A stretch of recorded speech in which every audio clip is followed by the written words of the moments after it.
Assalamualaikum warahmatullahi wabarakatuh. Perkenalkan saya Ade Priyono, CGP Pendidikan Guru Penggerak Angkatan 8. Pada hari ini saya akan melaksanakan kegiatan aksi nyata modul 2.3 yang bekerjasama dengan rekan saya Bapak Subyatyo Anugroho SH. Dalam melaksanakan aksi nyata supervisi akademik ini, kita akan melakukan 3 langkah ya Bapak Jojo, yaitu pra-observasi, yang kedua observasi, dan ketiga pasca observasi. Pagi Pak Jojo. Selamat pagi dulu Pak. Gimana kabarnya? Sehat? Alhamdulillah. Oh ya. Bagaimana Pak Jojo kegiatan kita pra-observasi? Apa yang Pak Jojo ingin tanyakan? Iya Pak Ade, terima kasih. Sebelumnya saya ingin menanyakan rencana saya bertemu dengan Bapak hari ini. Saya ingin berkonsultasi, saya sharing dan tukar pendapat mengenai supervisi kegiatan di kelas. Oh ya. Terutama mapel yang saya pegang PKN, khususnya kelas 9 tadi. Ya, betul, kita mapelnya sama Pak Jojo ya. Nanti kebetulan saya ingin sharing mengenai supervisi tentang materi bab 2. Pertemuan sekarang saya ingin juga ke Pak Ade sharing bagaimana Ya. strategi, bagaimana langkah-langkah sintaks seperti apa yang akan saya lakukan untuk melakukan proses pembelajaran di kelas. Ya, Pak Jojo. Kebetulan materi yang akan saya ambil adalah materi bab 2, yaitu pembukaan Undang-Undang Dasar Negara Republik Indonesia tahun 1945. Yang menarik itu ya. Sangat menarik karena kita kan kemarin baru memperingati Kemerdekaan ya. kemerdekaan yang ke-78, di mana di situ terdapat pembukaan. Makanya saya di sini pengen sharing pendapat sama Pak Ade, dan saya juga ingin melihat seberapa besar ukuran dalam proses pembelajaran di kelas. Ya, mudah-mudahan Pak Jojo, apa yang Pak Jojo harapkan dari pertemuan kita hari ini, saya bisa membantu Pak Jojo untuk mempersiapkan observasi akademis ya, yang akan kita lakukan. Ya, Pak Jojo, saya ingin tahu nih, seberapa Pak Jojo sudah mempersiapkan untuk kegiatan observasi yang akan kita lakukan? Terima kasih. Persiapan yang sudah saya lakukan, mungkin ada beberapa langkah-langkah. Di antaranya adalah saya sudah berkolaborasi juga, menghubungi sahabat tukar pendapat juga dengan rekan sejawat yang lain. Ya. Dan saya juga meminta merancang RPP untuk pembelajaran yang nanti akan saya observasi di kelas, khususnya kelas 9C dengan materi pembukaan Undang-Undang Dasar Negara Republik Indonesia tahun 1945. Saya juga akan membuat RPP dengan saya sharing pendapat juga dengan sesama rekan guru VKN, termasuk Pak Ade juga ya. Kebetulan kita sama ya. Sama dengan MGMP lokal sekolah. Dan saya juga memulai sosialisasi dengan kepala sekolah.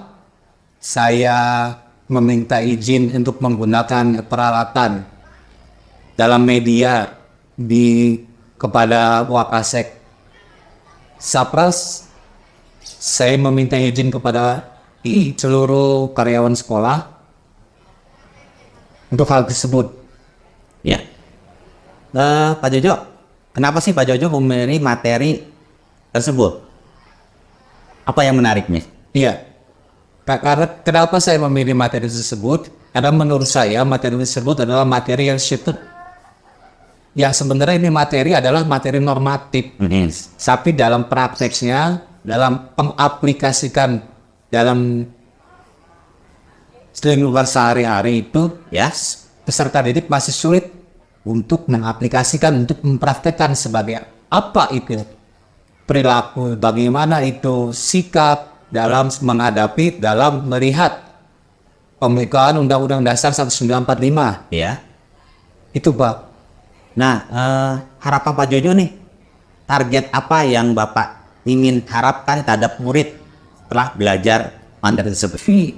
Target yang akan saya harapkan adalah yang pertama adalah peserta didik memiliki sikap rasa bersyukur terhadap Tuhan Yang Maha Esa atas kemerdekaan yang telah diraih oleh bangsa Indonesia, di mana kita kemarin sudah memperingati ke-78 Hari Kemerdekaan. Dengan rasa syukur itu, peserta didik dapat mengaplikasikan dalam kehidupan sehari-hari. Peserta didik dapat memiliki sikap perilaku yang sesuai dengan nilai-nilai Pancasila, di mana Pancasila adalah sebagai kepribadian bangsa Indonesia dan jiwa bangsa Indonesia. Lalu peserta didik bisa untuk membandingkan antara sistematika pembukaan undang-undang setelah amandemen dan sebelum amandemen, Pak. Waduh, targetnya sungguh luar biasa ya Pak ya. Dan cukup sulit ya. Dan mudah-mudahan dalam mencapai tujuan target tersebut tentunya kan kita perlu strategi nih Pak. Iya. Agar tujuan-tujuan yang tadi Pak Jojo telah tetapkan tentunya ingin tercapai kan Pak. Iya. Nah, strategi apa nih Pak dalam toleran kelas yang kita lakukan? Kan ada macam-macam strategi Pak ya. Ada strategi misalkan dengan menggunakan pendekatan inclusive learning, discovery learning, problem based learning, ataupun scientific learning. Nah, kira-kira Bapak nih dalam mencapai target tersebut melakukan pendekatan semacam apa Pak? Iya, terima kasih Pak. Pendekatan-pendekatan yang akan saya lakukan adalah pendekatan secara umum mungkin ya, scientific learning, di mana saya akan mengambil discovery learning. Ya, nanti peserta didik dapat mencari referensi dan sumber belajar dari berbagai macam, baik itu mereka bisa melihat dari buku paket, buku tambahan, dan dari internet, di mana nanti saya akan membentuk kelompok dan nanti akan ada kajian dokumen story. ya, Artinya nanti peserta didik akan saya bagikan satu buku Undang-Undang Dasar 1945, di mana nanti ada pembuktiannya. Nah, materi kita adalah materi tentang pembentukan Undang-Undang Dasar Negara Republik Indonesia tahun 1945, Kak. ya. Nah, Itu. tentunya kan dalam pendekatan itu perlu media nih Pak. Nah, media apa yang Bapak akan gunakan? Media yang akan saya gunakan yaitu media secara pada umumnya biasanya itu. Nah, saya Proyektor ya Pak ya? proyektor. Nanti saya akan membuat PPT. Ya. Kemudian ada media gambar. Terus media yang akan saya gunakan juga akan media LKPD. Ya. Berarti memang perlu persiapan Pak ya? Iya, betul. Agar nanti pembelajaran yang Bapak lakukan dapat berjalan dengan baik. Nah, Pak Jojo, kalau boleh saya bertanya, dari skala 1 sampai 10, kira-kira kesiapan Pak Jojo di angka berapa ya? Kalau untuk saat ini persiapan yang saya sedang lakukan dan yang saya belum lakukan, saya masih di skala 6. Oh, skala 6. Iya. Kenapa Pak Jojo? Oh, bisa menetapkan angka 6 tuh Pak Jojo? Karena menurut yang sudah saya lakukan, menurut survei yang sudah saya lakukan, saya masih ada beberapa yang belum saya persiapkan, Pak. Masih ada beberapa hal yang perlu saya kembangkan lagi, karena saya melihat kemarin-kemarin yang sudah saya lakukan dalam pembelajaran saya, masih ada beberapa peserta didik yang belum maksimal dalam proses pembelajaran di kelas. Iya. Nah, tadi kan Pak Jojo sudah menyebutkan ya ada berapa yang belum dipersiapkan ya. Nah, kira-kira Pak, kapan Bapak akan menyiapkan itu? Saya mungkin akan menyiapkan mulai besok. Mulai besok. Apa tuh Pak? Mulai besok tuh. Mulai besok saya akan berkoordinasi dengan sesama guru. Koneksi dulu dalam menyusun apa tuh Pak? Menyusun RPP. Oh, RPP ya. Berarti Bapak dalam menyusun RPP akan berkolaborasi dulu mulai besok dengan rekan semata pelajaran ya. Iya. Oke. Nanti diundang saya Pak ya. Siap. Terus apa lagi Pak? Lalu Rencananya? setelah saya sudah membuat RPP, saya akan menyiapkan media, menyiapkan itu. Baru kemudian saya bersosialisasi, memberitahu kepada kepala sekolah. Oh, kepala sekolah. Ya, bahwa saya akan melakukan supervisi di kelas dengan RPP yang sudah tadi yang sudah saya Ya, buat ini ya. Aha. Saya mungkin nanti akan berkoordinasi dengan MGM PKN lokal, Ya. sekolah dengan Bapak juga akan saya undang pada hari besok Pak. Ya. Itu tanggal 19 Agustus 2023. Kemudian saya insya Allah juga saya akan memberitahukan kepada kepala sekolah sekitar hari Senin. Juga saya nanti akan memberitahukan kepada kurikulum Lokasek Sapras Ya. untuk saya pinjam media Infocus dan lain-lainnya, laptop dan lain-lain di hari Senin juga. Kemudian saya akan berkoordinasi dengan yang lain mungkin di hari Selasa. Dan di hari Selasa itu, di hari Senin itu saya nanti sudah menghadap kepala sekolah, sekalian saya sudah membuat RPP dengan MGMP lokal itu dengan saya meminta tanda tangan kepala sekolah Pak. Ya.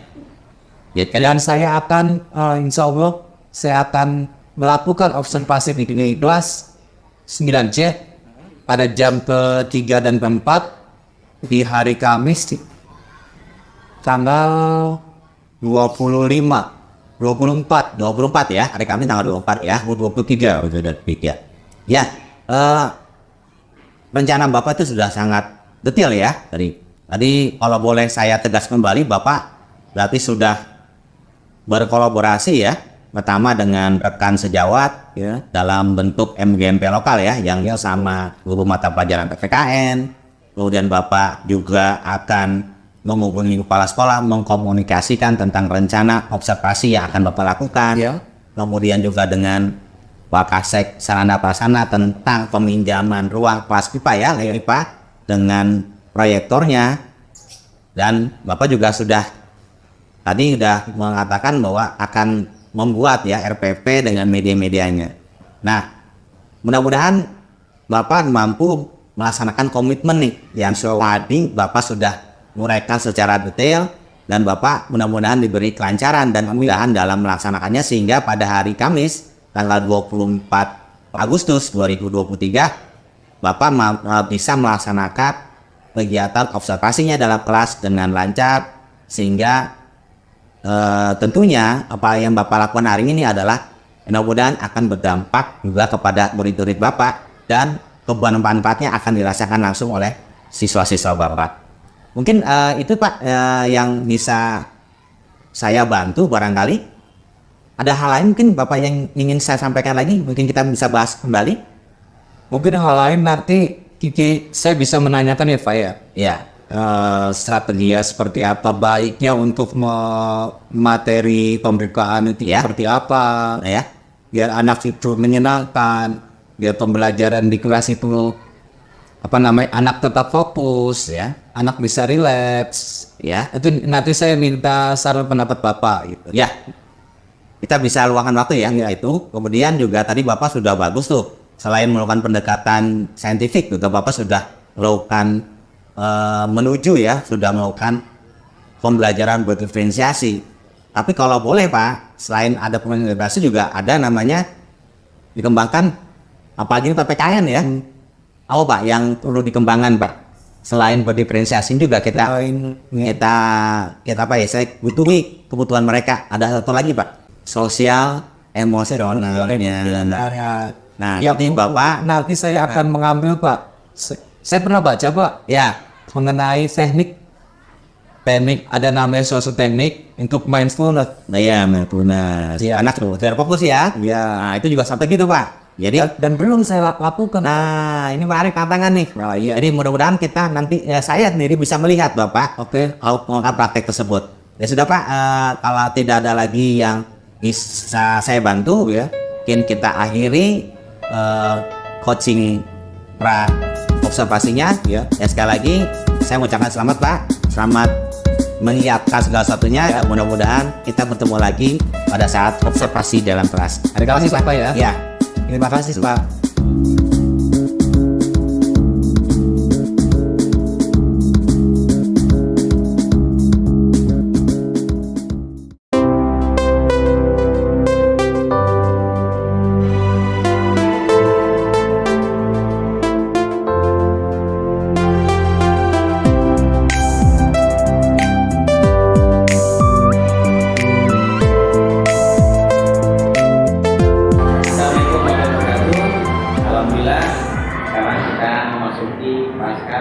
observasi nutrisi akademik ya Bapak Subagio. Alhamdulillah Bapak Subagio, gimana nih perasaannya setelah Bapak laksanakan observasi dalam kelas? Oke, terima kasih. Ya, alhamdulillah perasaan saya senang, perasaan saya sedikit menegangkan karena memang ada hal-hal yang baru. Saya pada awalnya saya tidak mengetahui. Saya cuma mendapatkan referensi dari sumber lain, tapi setelah kemarin kita diskusi, Ya, saya bisa mendapatkan hal-hal baru, hal-hal yang memang bermanfaat di kelas, Pak. ya. Terima kasih Pak Bagio. Bapak Bagio, apa sih yang akan Bapak Bagio inginkan ketika kita melaksanakan pasca observasi ini? Harapan Bapak apa? Pertemuan kali ini. Harapan saya, ya, yang pertama sih dalam observasi yang sudah saya lakukan, observasi supervisi di kelas tadi 9C, saya ingin lebih memperbaiki lagi, Ya, khususnya mengenai pengembangan metode, strategi pembelajaran seperti apa yang akan saya lakukan tadi di kemudian hari, terutama karena kita tidak mungkin hanya kita menggunakan strategi yang beberapa materi yang ada dalam PKN. jadi tidak semua satu guru sama ya. Jadi Bapak itu adalah bagaimana menguatkan strategi pembelajaran yang akan dilakukan di akan datang. Ya, Bapak Bagio bagus sekali. Tadi juga saya sudah melihat Bapak melaksanakan observasi dengan baik. Nah, Pak Bagio, yang saya ingin tanyakan adalah di mana sih pelaksanaan observasi tadi? Apakah sudah sesuai dengan ekspektasi Bapak? Ya. Sebenarnya pelaksanaan tadi dengan apa yang sudah saya rencanakan, saya buat minggu lalu, dengan apa yang sudah kita lakukan di hari Sabtu kemarin, saya berdiskusi dengan Bapak mengenai pembuatan RPP. Ya. Saya juga bertukar pikiran dengan Bapak mengenai strategi apa Pak nih. Terus apalagi Pak, area pengembangan apa yang akan saya lakukan Pak? Baiknya seperti apa di kelas? Ya kalau menurut saya yang tadi sudah saya lakukan adalah sudah cukup baik, Ya. dan saya sudah sedikit ada rasa puas. Nah, ada yang lain nih, Bapak sudah merasa puas. Bagian mana yang Bapak sudah merasa puas? Bagian-bagian yang saya sudah merasa puas adalah hal-hal yang mungkin menurut saya hal-hal yang baik, terutama hal-hal di situ saya belajar namanya proses berdiferensiasi, di mana di situ saya harus melakukan survei, saya harus melakukan pemetaan terlebih dahulu, saya harus menghubungi guru-guru atau sejawat lain yang memang sudah memiliki data mengenai pemetaan anak-anak BK ya? ya BK, di mana guru-guru tersebut sudah memiliki mana anak yang sudah suka visual, mana anak yang suka bergerak, mana anak yang memang sukanya menulis. Dari hal-hal tersebut saya bisa, dari data tersebut saya dapatkan, lalu saya kelompokkan tadi dalam kelas, pembelajaran di kelas saya kelompokkan, lalu saya memberikan tugas yang berbeda. Ada yang konten, ada yang visual, ada yang tulis. Dan mereka pun dalam prakteknya memang mereka bisa dan mereka senang. Karena apa? Memang mereka malah ada yang bilang, Pak ini memang saya banget Pak, saya banget. Kenapa? Saya memang kurang suka Pak, makanya saya untuk berpraktek. Saya lebih suka saya menulis, saya lebih suka saya untuk mengerjakan jawaban atas pertanyaan-pertanyaan yang Bapak berikan. Nah itu mungkin saya pikir dari hal tersebut memang kebutuhan ini yang harus kita utamakan Pak. Kita selama ini saya kurang memahami, kurang mengetahui kebutuhan apa yang siswa butuhkan di kelas. Tapi setelah saya belajar dari Bapak, saya meminta ilmu dari Bapak, oh ada yang namanya mengenai teknik berdiferensiasi dalam pembelajaran seperti apa. dan Bapak juga memberikan kemarin ke saya mengenai mindfulness, di mana tujuannya adalah untuk agar anak bisa berkonsentrasi, bisa fokus. Makanya saya pun melakukan aksi itu, saya melakukan apa yang kita sepakati kemarin. Saya melakukan di kelas dan anak-anak bisa, alhamdulillah, bisa untuk fokus, bisa untuk tenang dengan melakukan teknik stop yang kita gunakan. Itu Pak. Terus ya Pak. Nah, kemarin kan Bapak lagi pertemuan observasi, ada hal yang Bapak ingin pelajari di dalam, yaitu tentang pembelajaran sosial emosional. Nah, ketika Bapak mempraktekkan di dalam kelas, apakah pembelajaran sosial emosional itu menurut Bapak yang susah dilaksanakan? Kalau bicara masalah mudah atau susah relatif. Ya. Tapi namanya kita berproses dalam memenuhi kebutuhan peserta didik kita berpihak kepada murid. Makanya sebagaimana kita mengemasnya untuk dapat pembelajaran emosional itu dapat kita lakukan dengan sebaik-baiknya, walaupun hasilnya tidak maksimal, tapi minimal sebenarnya pembelajaran emosional itu, sosial emosional itu sangat penting. Karena apa? Di satu sisi sosial itu mengajarkan kita untuk berinteraksi, di sisi lain emosional itu mengajarkan kita untuk karena kita secara pribadi itu memang secara pribadi itu kita harus menguasai IQ, EQ, dan SQ. Karena ada IQ emosional intelijen itu dimana kita harus bisa mengontrol. Jadi kita belajar terhadap anak itu bagaimana caranya mereka untuk bisa mengontrol dirinya di kelas, ya, mereka bisa mengendalikan sikap perilaku mereka di kelas. Dengan hal-hal tersebut bisa kita melihat bahwa ini suatu pembelajaran ini dapat berjalan dengan baik, dengan maksimal. Itu Pak. Ya. Nah, kembali ke tujuan yang Bapak harapkan dari siswa Bapak, apakah saat pelaksanaan observasi itu sudah tercapai juga? Kalau bicara masalah tujuan, alhamdulillah kalau mau di persen sekitar 85% Pak. Iya. Kalau diskalakan ya? Kalau diskalakan dari angka 1 sampai 100, 85. Bapak ada peningkatan itu ya? Ada peningkatan. Yang tadi awalnya angka 60 ya, Itu dari pra sekarang jadi 85. Iya. Tentunya masih ada tidak puasan nggak nih? Di sekarang Bapak sudah tetapkan di Bapak itu 85. Masih ada yang merasa yang perlu nggak ditingkatkan kembali? Kalau ada hal-hal yang perlu saya tingkatkan sebenarnya ada Pak. Ya, Karena memang pembelajaran di kelas itu sifatnya dinamis. ya, Dimana kita tidak akan belajar seperti itu saja. Kita akan menggunakan teknik itu saja, satu itu saja, tapi kita akan menggunakan beberapa teknik dan strategi yang akan kita kembangkan, terutama untuk pembelajaran yang menyenangkan.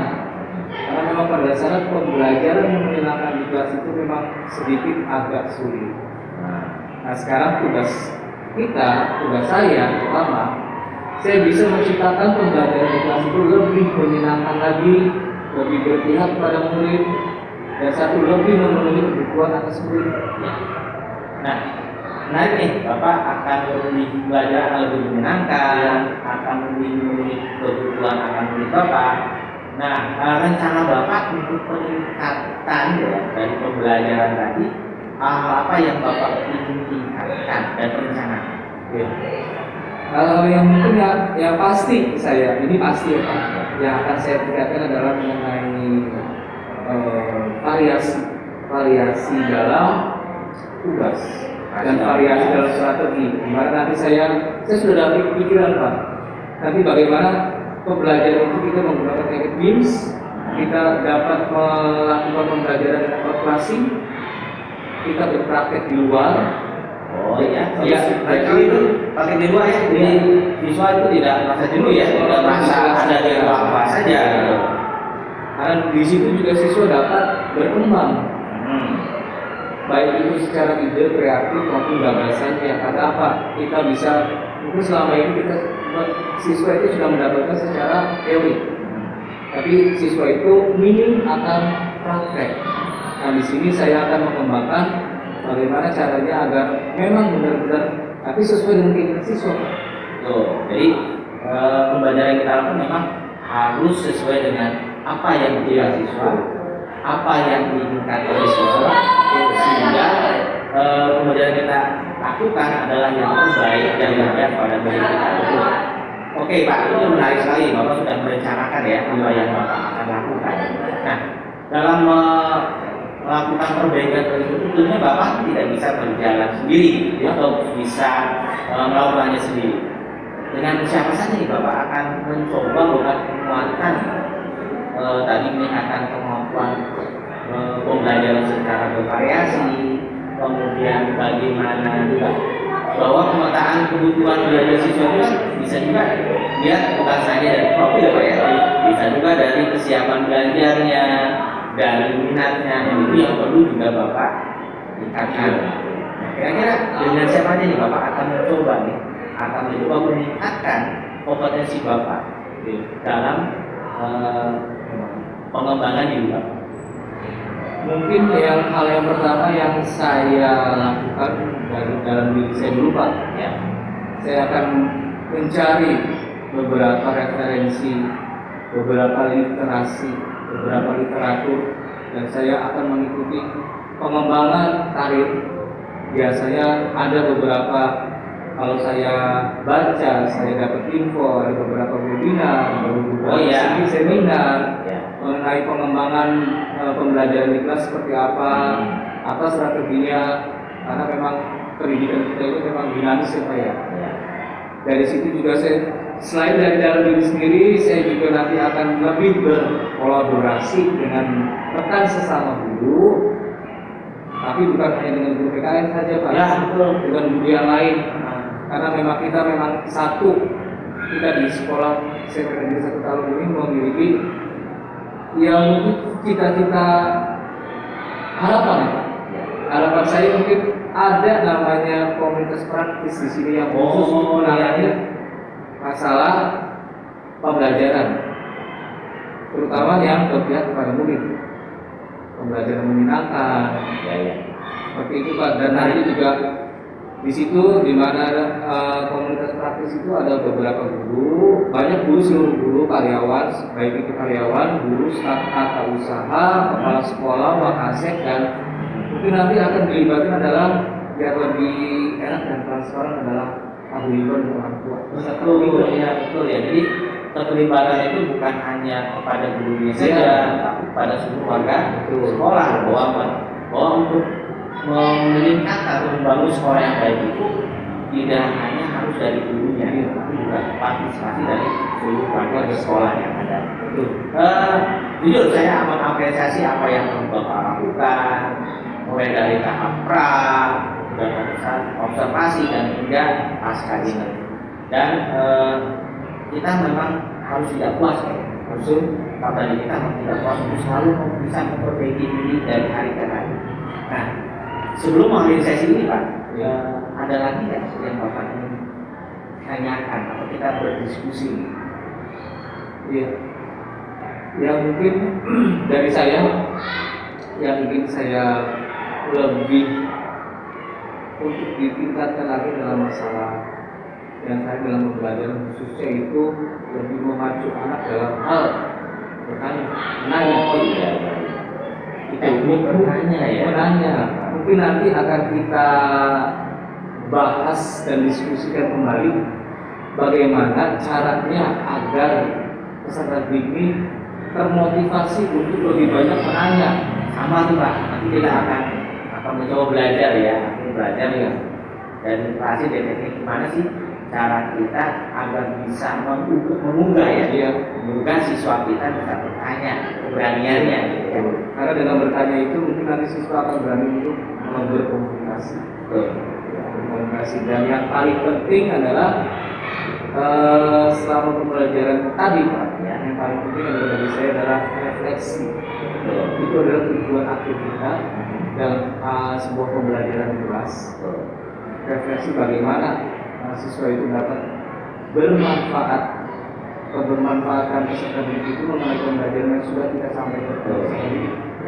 Jadi sekali lagi mungkin saya tambahkan, apapun yang kita lakukan saat ini adalah bagaimana kita mampu melayani ya, dan berdampak dan berpihak kepada murid-murid kita. Terima kasih Pak atas kita diskusi hari ini, coaching untuk paskanya, dan mudah-mudahan kedepannya Bapak akan lebih lagi meningkatkan kemampuan kompetensinya. Kita akan sering berkolaborasi. Nanti kita akan rancang komunitas ya, komunitas profesi yang pembelajaran yang menyenangkan bagi kita. Dan mudah-mudahan itu dapat kita wujudkan. Tentu saja barangkali yang